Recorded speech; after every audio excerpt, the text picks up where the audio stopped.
बाबा फरीद जी महाराज। फरीदा मैं जानिया दुख मुझको, दुख सभाए जग, उच्चे चढ़ के वेख्या घर घर अग, घर घर अग।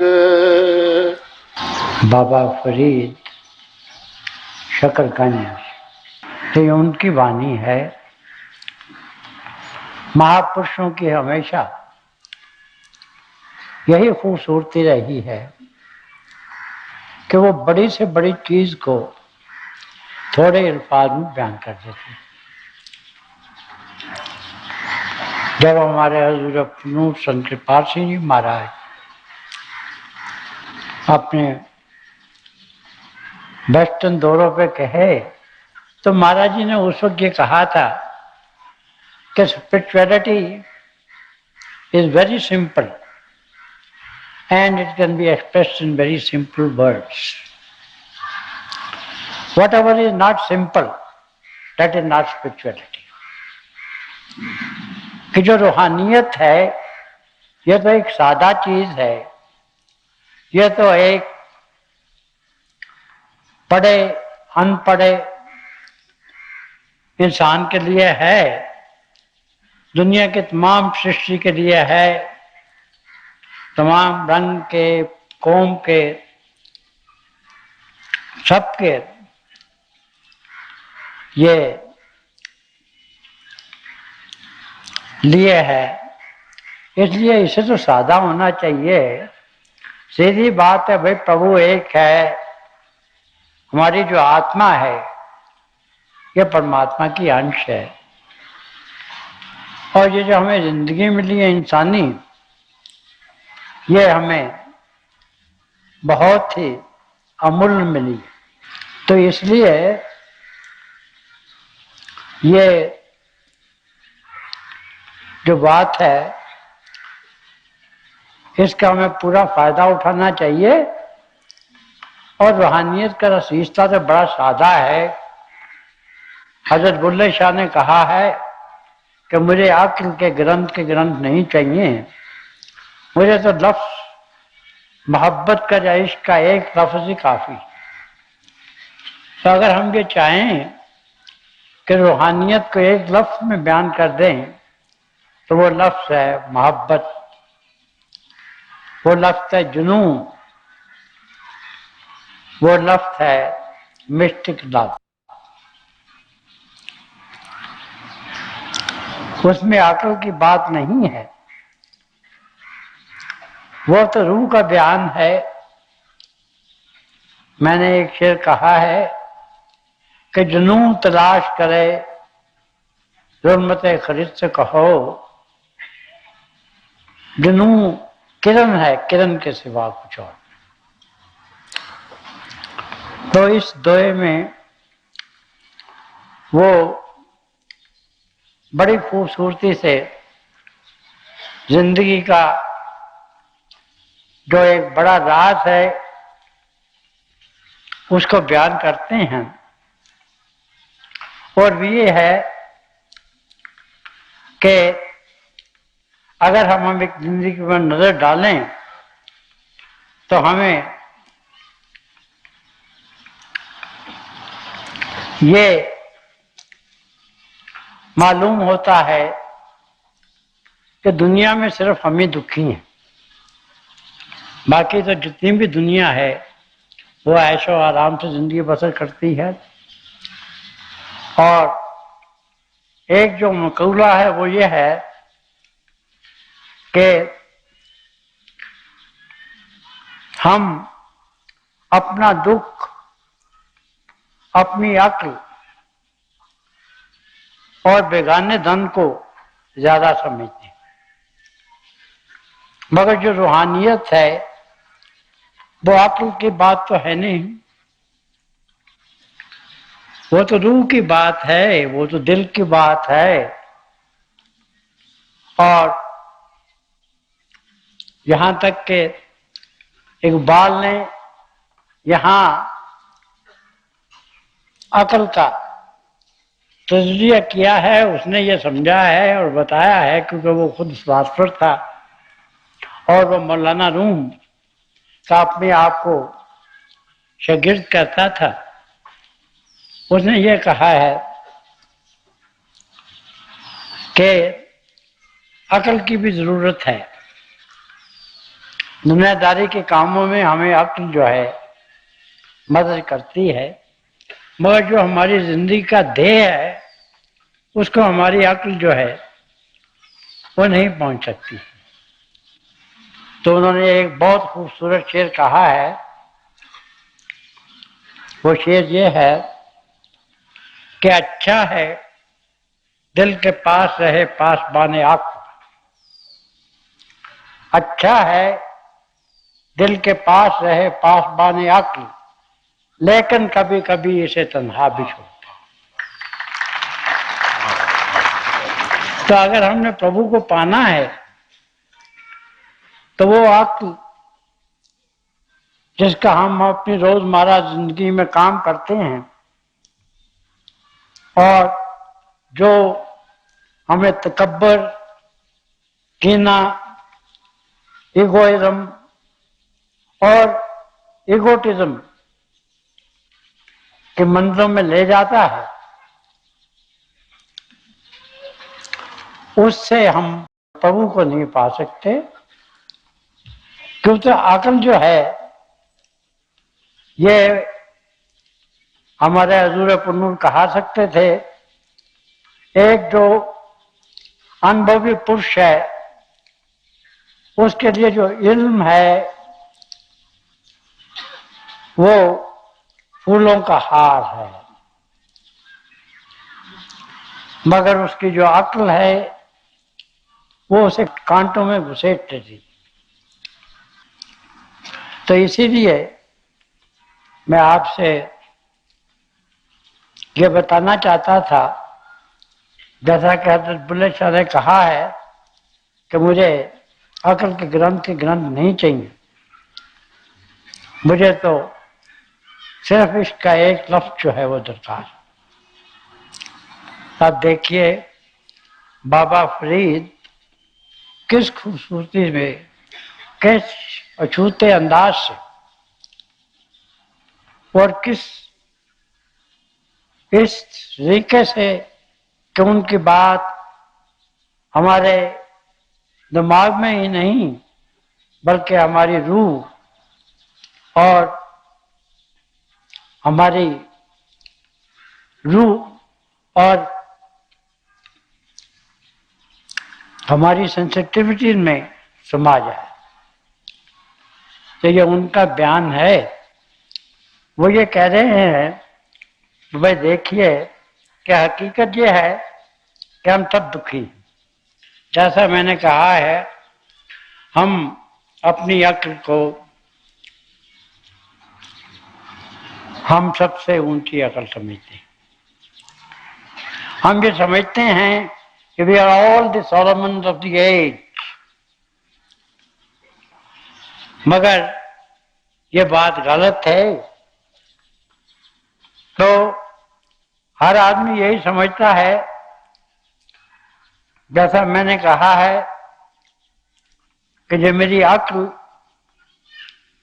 और ये धन दौलत, ये रिश्तेदार, ये ख्याति, ये पोजीशन इन लाइफ जो है ये हमेशा रहने वाली चीज है, यही रियल चीज है।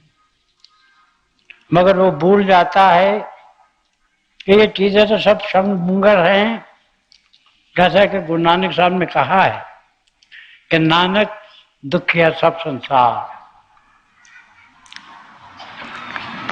और हम जो समझते हैं कि हम ही सिर्फ दुखी हैं, बाकी तो सारा संसार जो है वो सुखी है, मगर हकीकत यही है कि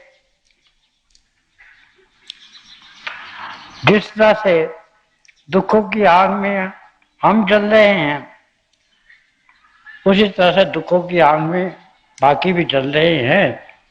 हम जब दूर से देखते हैं तो हमें ऐसा महसूस होता है कि हम तो यहाँ सरापा दुख हैं, और जैसा कि गालिब ने कहा है, हमारा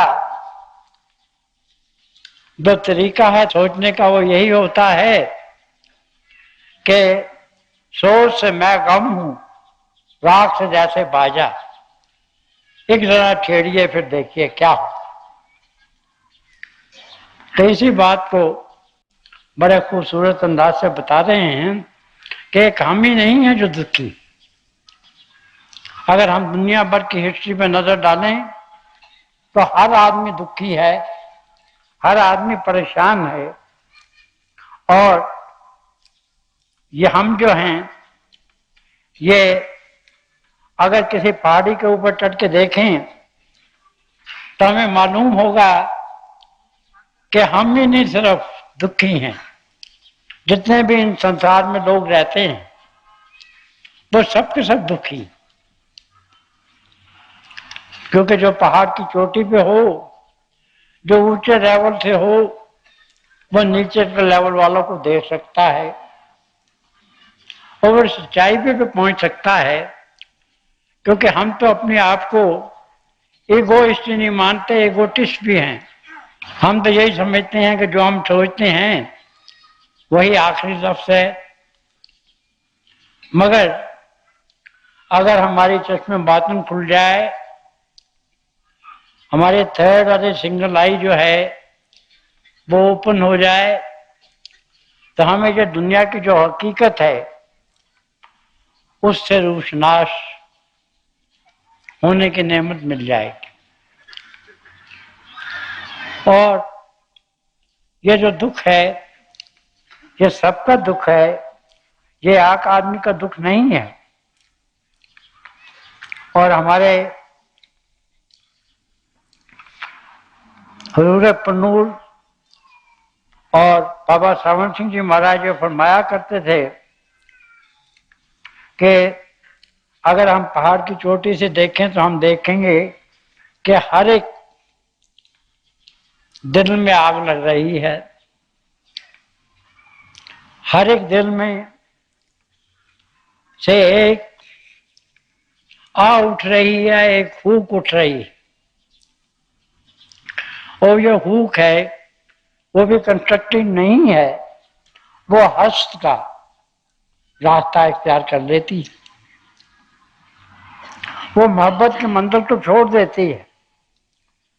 क्योंकि खुदा जो है वो इश्क है और हमारी आत्मा भी खुदा की एक अंश होने के नाते से इश्क है, और प्रभु को पाने का भी इश्क है। और जब ये सर्वतर इश्क है तो फिर ये झगड़े कैसे?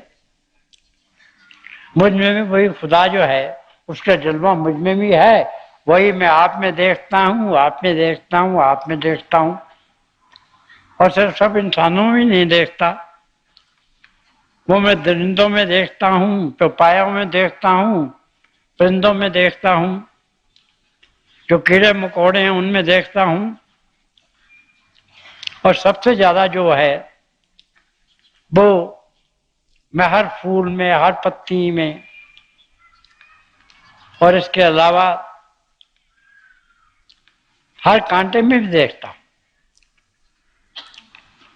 क्योंकि यहां तक समस्त बेद साहब ने कहा है, वो बयान करते हैं अपनी पिछली जिंदगियों को कि मैं कभी घास फूस बना, कभी मैं जानवर बना, कभी परिंदा बना, और अब ये मेरे मुर्शिद की और अल्लाह की खास देन है कि मुझे ये इंसानी जिस्म मिला है, क्योंकि इसी जिस्म में हमारी आत्मा का और परमात्मा का मिलाप हो सकता है। फरीदा मैं जानिया दुख मुझको, दुख सभाए जग उच्चे चढ़ के वेख्या घर घर अग। अब वो यही बताते हैं कि हर इंसान है वो मोह और माया के इन्फर्नो में जल रहा है। इन्फर्नो आप समझते हैं, ये कहा जाता है कि 7 किस्म के नरक हैं और इन्फर्नो सबसे जो ज्यादा दुखदाई है वो है क्योंकि उसमें हर वक्त बड़ी सख्त आग जलती रहती है, वो हमें जलाती है। तो हर इंसान जो है वो इन्फर्नो के दौर से गुजर रहा है और इससे बचने का अगर कोई तरीका है तो वो यही है कि हम किसी ऐसी महापुरुष हस्ती के चरणों में पहुंचे जिसने खुद history of life and death को हल किया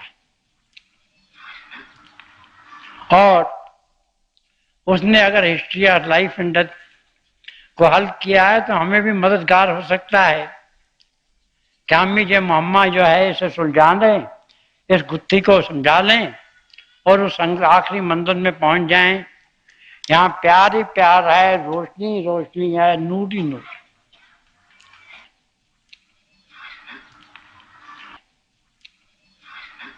देखिए कितने छोटे अंदाज में वो पेश कर रहे हैं।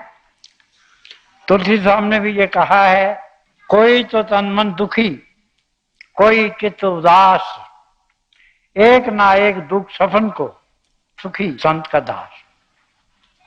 कि यहाँ हर इंसान जो है, किसी को तन की तकलीफ है, किसी को मन की तकलीफ है, किसी का चित्त जो है वो उदास है क्योंकि वो समझता है कि जितनी दौलत मेरे पास होनी चाहिए उतनी दौलत नहीं है, मेरे पास इतनी जायदाद नहीं है और इसके अलावा यह है कि ना इतनी जायदाद है ना इतनी दौलत है और दौलत और जायदाद के अलावा ना इतनी ख्याति है। उसके पास तो कुछ नहीं है, एक पंचभूतक शरीर है और वो भी जब तक वो जीता है तब तक उसके साथ रहता है, नहीं तो उसे उठा के शमशान जान में पहुंचा देते हैं, जो कब्रिस्तान में जाके दफना देते हैं। तो इसी हकीकत को वो बयान कर रहे हैं कि हमें दुनिया की किसी चीज पे गर्व नहीं करना चाहिए। हमें तो हमारा जो जिंदगी का नस्बुल ऐन है, अपने आप को जानने का और प्रभु के पाने का, खुदशनासी और खुदाशनासी का, self knowledge and God realisation का, हमें तो वहां तक पहुंचना चाहिए। तो यही बता रहे हैं कि अगर आप चाहते हैं कि आपको हमेशा सुख मिल जाए तो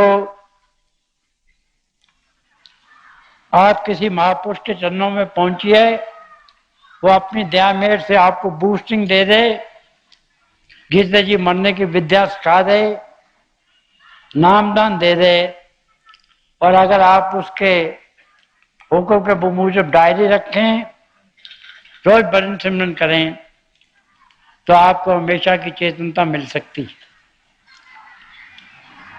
और इसलिए सब महापुरुषों ने गुरु की अहमियत बताई है और यह बताया है कि दुनिया के जितनी धन दौलत है, जितनी ख्याति है और जितनी नेमतें हैं, वो हमसे या तो कब्रिस्तान तक जाती हैं या शमिस्तान तक जाती हैं और उसके बाद हंस अकेला जाए। कि हमारे साथ कोई जाता है तो वो सिर्फ गुरु जाता है, जब गुरु दिया का दिया हुआ नाम जाता है और दुनिया की कोई चीज हमारे साथ नहीं जाती है। और दूसरी बात यह है कि हमें ये कभी नहीं भूलना चाहिए कि हमारी ये जो आत्मा है ये रूह रब्बी है,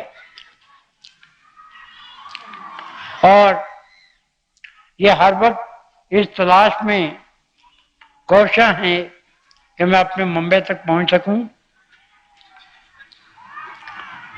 क्योंकि हर कत्ता ये चाहता है कि मैं समुद्र में मिल जाऊं, समुद्र हो जाऊं। हर किरण ये चाहती है कि मैं सूर्य में मिल जाऊं, सूर्य हो जाऊं। तो इसी तरह से अगर हमें ये जो इमॉर्टल गिफ्ट है, लाफानी और नाशवान और अमर, अगर कोई प्रभु की नेमत है तो वो हमें सिर्फ सतगुरु द्वारा ही मिल सकती है। वो हमें ये दुनिया की चीजें जो फानी हैं उनसे नहीं मिल सकती। तो इन सब का लुब्बे लबाब ये है कि अगर हम ये चाहते हैं कि हमारी जिंदगी जो है, जिसे हम नर नारायणी देह कहते हैं, जिसे हम roof and crown of creation कहते हैं, जिसे हम अशुभ मखलूकात कहते हैं, इन सब जितनी भी ये चीजें हैं, हमें ये चाहिए कि इसका पूरा पूरा फायदा उठाएं। और हमारे बड़े हजूर कहा करते थे कि अगर मुक्ति मुझे इस जीवन के बाद मिलनी है तो मैं दूर से उसे सलाम करता। तो यही कहते हैं कि अगर आप चाहते हैं कि इसी जिंदगी में आपको सल्वेशन मिल जाए, अगर हम चाहते हैं कि हमेशा के लिए सुखी रहें, तो हमें किसी संत, महात्मा, वली अल्लाह, पैगंबर के चरणों में पहुंचना चाहिए। और असल में वो भी खुद हमें तलाश करते हैं, क्योंकि हम तो खोई हुई बेड़े हैं। वो हमारे चरणों में लाते हैं। और फिर खूबसूरती ये है कि वो हमारे गुनाहों को नजरअंदाज कर देते हैं। वो अपने साथ प्रभु के प्यार के, अमृत के अटूट खजाने लाते हैं और उनसे हमें माला माल कर देते हैं। पहले ही दिन जब वो हमें नामदान देते हैं तो ज्योति और श्रुति का जातीय अनुभव देते हैं, ताकि आहिस्ता आहिस्ता हम रूहानी रास्ते पे तरक्की कर सकें और आखिर में उस मंजिल पे पहुंच जाएं। यहाँ पहले हम अपने गुरु में लीन हों, जिस स्टेज को हमारे सूफी भाई फनाउल शाह कहते हैं, और आखिर में जाके हम प्रभु से मिक्मिक हो जाएं, जिसे हम फनाफिल्ला की स्टेज कहते हैं। और वो अपने चरणों में हमें बुला लेते हैं और वहाँ अमन है, और वहीं पे जाके हमें असली मानव में मुक्ति मिलती है और हमारी आत्मा और परमात्मा का विशाल होता है, जो हमारी जिंदगी का ध्येय है। तो हमें चाहिए कि हम ये जो हमें इंसानी जिंदगी मिली है, जो कि नर नारायणी देह कराती है, अशुभ मखलूकात कराती है, roof and crown of creation कहलाती है, इसका पूरा पूरा फायदा उठाए। तो ये महाराज जी अक्सर कहा करते थे कि हम पे 3 जो नेमतें जो नाज़िल हुई हैं। पहली जो नेमत है वो ये है कि हमें ये इंसानी जिस्म मिला है, जो 84 लाख जिया जून की नर नारायणी देह है। दूसरी जो नेमत है वो ये है कि हम तो अपने गडरिये को, अपने गुरु को नहीं पहचान सकते हैं, वही हमें पहचानता है और अपने प्यार के रेशमी धागे में बांधकर हमें अपने चरणों में ले आता है। और तीसरी बात यह है कि वो हमारे गुनाहों की तरफ नजर नहीं करता, क्योंकि हमारे गुनाह तो इतने बेहिसाब हैं कि अगर उनका शुमार किया जाए तो हम कभी इतनी बड़ी दौलत के मुस्तक नहीं हो सकते। वो अपने साथ रूहानियत के खजाने लाता है और उन्हें दोनों हाथों से ओढ़ उठाता है। तो हम सब इन दो महापुरुषों का कुंभा हैं, हम प्रभु का कुंभा हैं। तो हमें ये चाहिए कि हम ये जो हमारी जिंदगी मिली है हमें इसका पूरा पूरा फायदा उठाएं, और ये तभी मुमकिन है जब हम, जैसा कि क्राइस्ट ने कहा था, if you love me keep my commandments, हम अपने गुरु से प्यार करें और जो हुक्म उसने हमें दिया है हम उस पर अमल करें। हम रोजाना अपनी जो इंट्रोस्पेक्शन डायरी है, जो अपने जीवन की पड़ताल की डायरी है, उसे भरें, बाकायदगी से हम भजन सिमरन करें। आइए अपने हम गिरबान में मुंह डाल के देखिए, क्या हमने वाकई इतने साल गुरु का संग किया है? गुरु का संग करना क्या है, गुरु की सोबत क्या है? वो गुरु में खो जाना है। तो अगर हमने ये किया है तो मुबारक है, मैं आप सबको कोटन कोटन बार नमस्कार करता हूं। मगर आपने अगर ये जो है हालत हासिल नहीं की है तो फिर हमें ये चाहिए कि हम आज से ये तैयार कर लें कि हम अपनी जिंदगी को इन महापुरुषों के बताए हुए असूल के मुताबिक डालेंगे। और जैसा कि हमारे मुर्शिद आजम हुजूर बाबा सावन सिंह जी महाराज फरमाया करते थे, हम इसी जिंदगी में जो जिंदगी का ध्येय है, अपने जानने का और प्रभु को पाने का,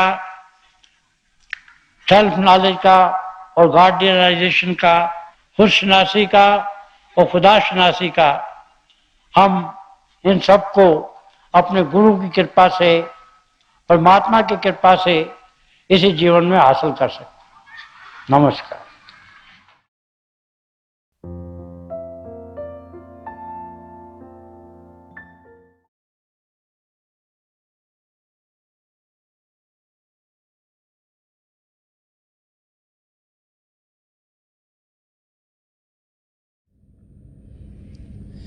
प्यारे भाई और बहनों, अभी हम सब दयाल संदर्शन सिंह जी महाराज की दिव्य वाणी सुन रहे थे। जब भी हमें संदर्शन सिंह जी महाराज के शब्द सुनने को मिलते हैं तो एक नया रास्ता हम सब के लिए खुल जाता है, जिसके ज़रिए हम अपनी मंजिल तक पहुंच सकें। वो रास्ता प्रेम का रास्ता है, वो रास्ता अध्यात्म का रास्ता है। तो थोड़ी देर के लिए आप सब अभ्यास के लिए बैठ जाएं। आप जहाँ भी बैठें आराम से बैठिएगा, अपनी आंखें बंद कर लीजिएगा और ये आंखों के डेले आई बॉल्स हैं सीधे सामने फोकस होने चाहिए, जैसे 8-10 इंच आपके सामने फोकस हैं। आंखें बंद करते ही वो भाई बहन जिन्हें नाम की देन मिली है आप सिमरन कीजिएगा। और जो भाई बहन यहाँ नए हैं, आप पिता परमेश्वर के किसी भी जाति नाम का जाप कीजिएगा। जाप मन ही मन करना, ऊंचा नहीं दोहराना। आपके सामने रोशनी के चिन्ह आपको देखने को मिलेंगे। शुरू में शायद ऐसे लगेगा रोशनी आकर जा रही है, रोशनी के चक्र हैं, लेकिन जैसे जैसे आपका ध्यान टिकता चला जाएगा आपको लगेगा रोशनियाँ टिक गई हैं और बहुत से नज़ारे आपको देखने में मिलेंगे। तो जो कुछ आपको दिखता है उसे बड़े आराम से देखिए, प्रेम से देखिए, और आप देखेंगे कि आपकी ज़िंदगी में आपको कितना सुकून मिलेगा, कितनी शांति मिलेगी और आपकी ज़िंदगी प्रभु के प्रेम से भरपूर होनी शुरू हो जाएगी। थोड़ी देर के लिए आप सब अभ्यास के लिए बैठ जाएं। प्रभु की दया हो कि हम सब जो पिछली सेंचुरी के महापुरुष हैं, हजूर बाबा सावन सिंह जी महाराज, परम संत कृपाल सिंह जी महाराज और दयाल पुरुष संदर्शन सिंह जी महाराज, उनके वचनों को अपनी ज़िंदगी में ढालें और अभ्यास के ज़रिए प्रभु की प्राप्ति करें। थोड़ी देर में आप सबको इस अभ्यास से उठाऊंगा और मेरी शुभकामनाएं आप सबके साथ हैं।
छोड़ दीजिए जी।